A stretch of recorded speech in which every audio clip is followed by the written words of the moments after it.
Hello and welcome to the Ifa Priest podcast. My name is Olawole, Olakunle, and on this episode of the podcast, we are bringing a different touch to the approach that we've been using in the podcast for a while. And with me, we have one of the most intellectual Africanists we are opportune to be alive to share the moment with on the face of the heart at the moment, in person of Dr. Tunde Adegbola, who is obviously going to be on set with me today. And as we have different insights in relationship with IFA technology and as relates to our culture generally.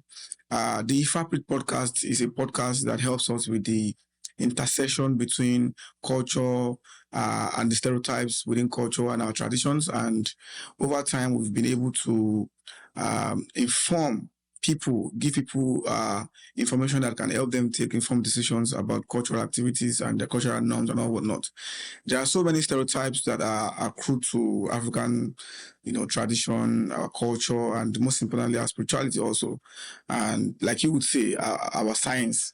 And along the line, we feel the importance, the need for us to see how we can correct these stereotypes. And we cannot correct stereotypes without bringing facts to the table. We have to be able to bring facts to the table. We have to be able to tell people that this is, if you are saying this is black, if you are saying this is not black, we have to prove that it is white. So, and that is basically the essence of the podcast. Over time, we have a very wide listening of young people who are particularly interested in African spirituality, African culture, and most notably Ifa and the Orisha spiritual system. And we hope that as we educate young people, we hope to be able to let them understand that, see, beyond the nuances of Erigilawe Basa, Alade Arunwebo, there is more to Ifa. And there is no better person to be on this set with. There's no better person to be having this conversation with than Dr. Tunde Adegbola, who is a renowned technologist and who is a specialist in artificial intelligence in relationship with language, linguistic and all whatnot. It is wonderful to have you. I know you've hosted us since yesterday, and it's been wonderful having you being our host. And as we go further, I hope that the people can be able to see the beauty of technology, science, and embedded in our culture relationship to IFA. Welcome to the IFA podcast, sir. Thank you very much. I believe I'm supposed to say Aboruboyi. Yes, it is. It is Aboruboyi, and they would reply as Aboyi Boshishe. Thank you very much. It's a pleasure to be here. The objectives that you have laid out are objectives that I have pursued for most of my adult life. To have a clear understanding of our past in order to be able to understand where we're going to in the future. Well, I would obviously like to digress a little bit. I surprisingly, when you told me that you're a Christian, I was like, bye-bye.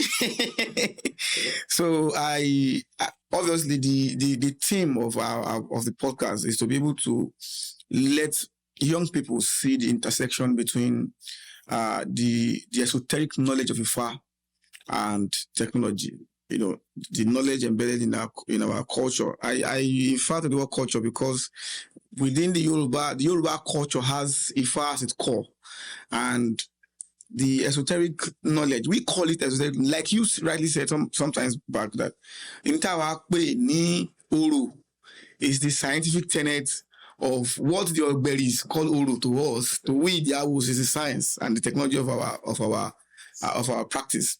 Now, we need to be able to, beyond just saying it, you have proven by the virtue of your works. I read your Wikipedia profile and I was amazed the works you've been able to do without even being a Babalawo. And whether you like it or not, you are a Babalawo already. So we, on behalf of the Sheshe community, we are claiming you as our Babalawo. We are a Babalawo already, in the sense that a Babalawo is a father of mysteries. And in unraveling that mystery, it is in the knowledge, the logic of unraveling that mysteries distinct to you as a Babalawo. And over time, with the works you've been able to do, you have unraveled so much mysteries that used to be a misery within the IFA spectrum, and you have unraveled it to us as a people. Thank you very much. I accept the offer. I have lived my life. I qualified as an engineer. I am not a current registered engineer, Okay. but I am a fellow of the Linguistics Association of Nigeria. Oh, that's wonderful. So if I cross over to it, you have made me a Babalawo. Yes, I wholeheartedly accept it, because for me, Awo even goes beyond mystery into consultancy.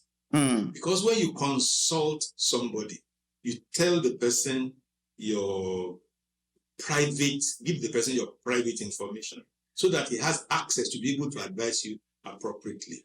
You don't go around blabbing about, I'm doing with that man. So that is part of the AWO in my own understanding. So an AWO is not just somebody who has secrets or who has private information. He is a consultant. That when Sonny says, AWO, it means they have information of themselves, yeah. Between themselves. So I hold, in that sense, I wholeheartedly accept to be a Baba.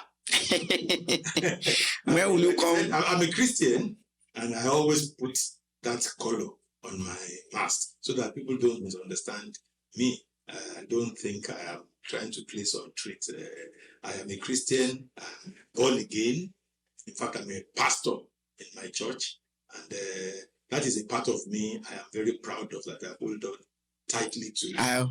I hope your church members will not stone you. No, church people don't do that. Yeah. Particularly Yoruba don't do that. Or some of those strange behaviors are later day behaviors that are coming out of maybe some kind of Western influence, political religiosity, where us against them against us. If you can claim somebody to your side, that is what you now use as a leverage. Yes, and as the authenticity of your faith. No, there is a whole lot of authenticity to my faith that regardless of who is part of us, regardless of who is not part of us, the fact remains. Jesus Christ crucified, dead, buried, resurrected, ascended, glorified, coming back. Well, as much as we have different religious views, we share something that is similar, which is we share similar esoteric knowledge. And from your own point of view, we are both researchers. I'm a researcher in Ifa, because a Babalawo, Ifa ni akofamofa, which means that a continuous study makes a Babalawo to bakofamofa, ama di Babalawo,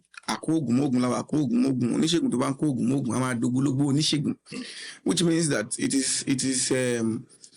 is yes, if you continue in research, you become certified. Ama the Babalawo there is certification. You are certified as a Babalawo. So if it is in continuous study that become a Babalawo, and we share that tenet. You are an extensive researcher. You've researched in the different, and I remember the last time we spoke, and you were researching about the polarity, the indices of Ifa in the issue of Okonomeji, and I was like, I was like, and yeah, well, finally, it is wonderful to have you, and it's my pleasure. We before I begin to, try to pieces all the information set up within your own set system, I would want you to introduce yourself briefly, and so that people who are listening to us would obviously understand the perspective you are coming from, and then they will be prepared to know that they will get their pen and biro to know that Well, my name is Tunde Adegbola. I qualified as an electrical engineer. I started my life as an engineer, NEPA of those days.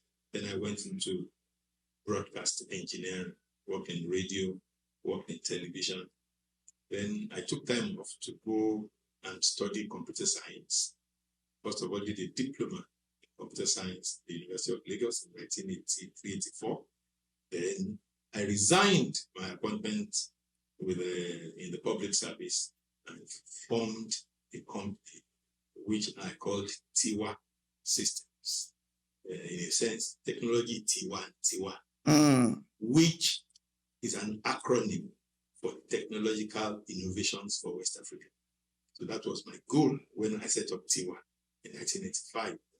To God's glory, we happen to have been the person that introduced computing to Ibadan. Many of the professors in the various universities came to us too. So that's that.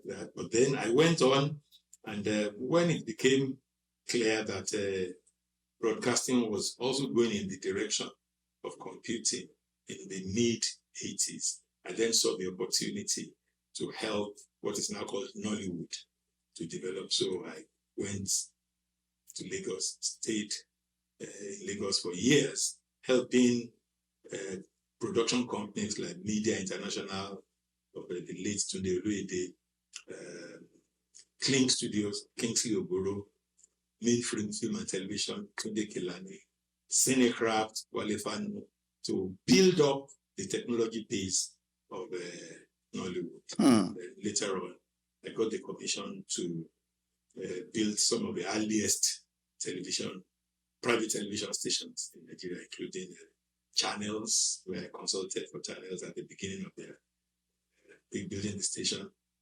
Muri International, Africa Independent Television, where I not only designed, supplied, installed, built, commissioned the whole station. I stayed in Alagbado for close to 3 months. I lived there to get everything done, train the staff, because it was a major transition from analog to digital production at that time. Trained the staff and then went up. And that was when I felt, well, I have made my point in broadcasting, in engineering generally, consulting engineering.